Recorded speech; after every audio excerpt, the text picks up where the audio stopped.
veľmi vážne túto problematikou. Ja len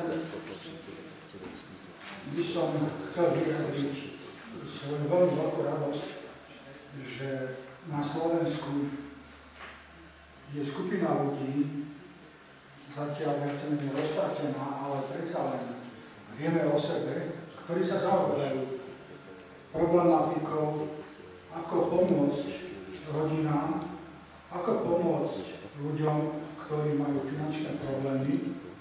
A nie sú to finančné problémy dneška. My sme zapričinené dnes. Jednu drobnú poznámku, ktorá bola takým motom 2. apríla New Herald Tribune priniesol informáciu alebo článok o ľuďoch, ktorí pracujú a pritom sú chudobní. In work power.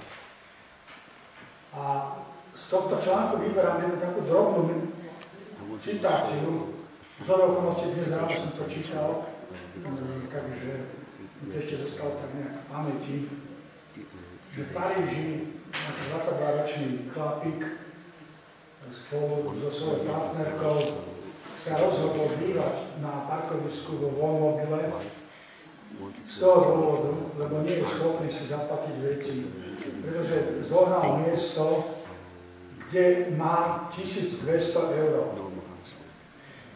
Ďakujem.